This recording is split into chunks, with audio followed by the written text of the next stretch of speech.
Hey, this is Andron.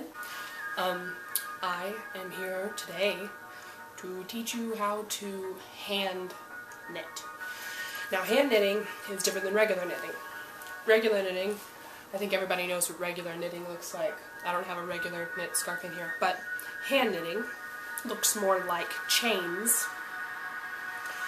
This is an example of hand knitting. Now these are like 11 hand knit chains put together. I'm probably going to end up making about 30 of these, which seems like a lot of time, but once you get started doing it, it's a lot easier.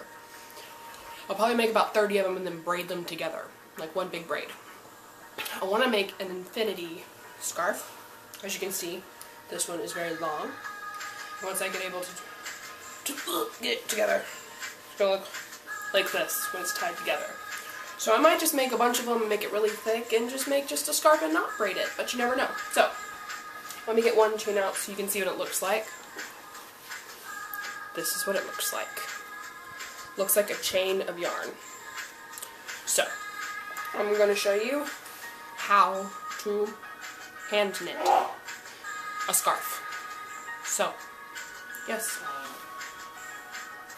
you will need yarn, like this, any kind of yarn will do, and scissors. So, scissors and yarn. Be prepared.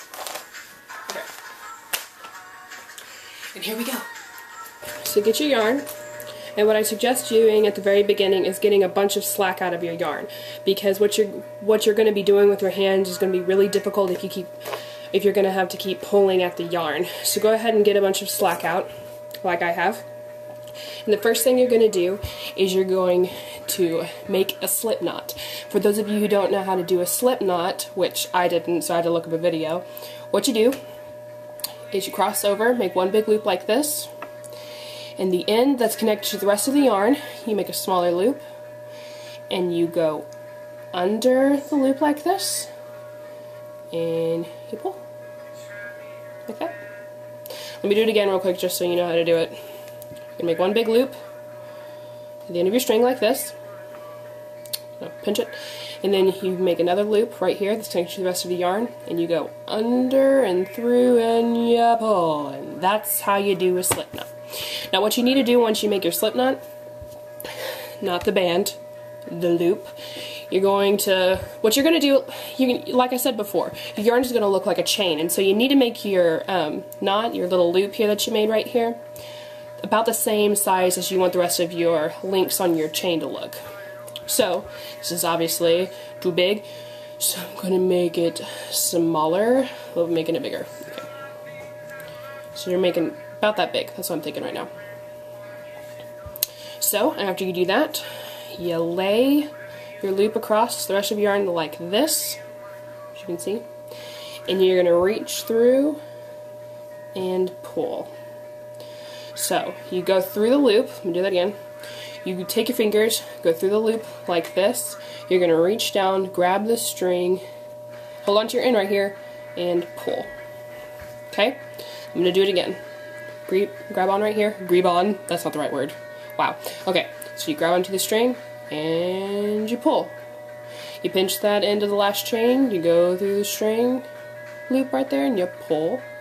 You grab onto the end, you go through your loop, and you pull the string through. And you keep doing that, like this.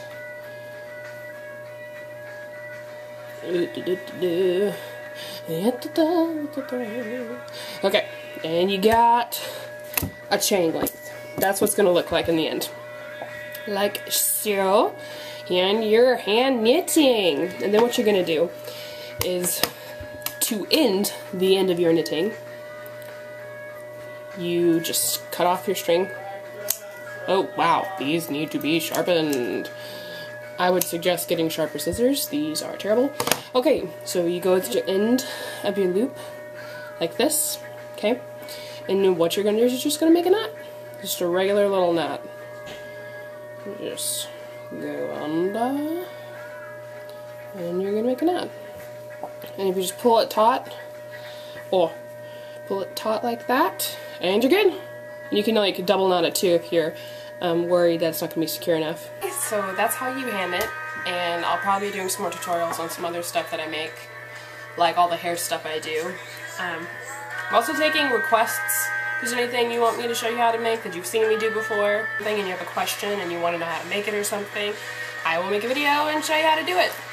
So thanks for watching, and I appreciate feedback.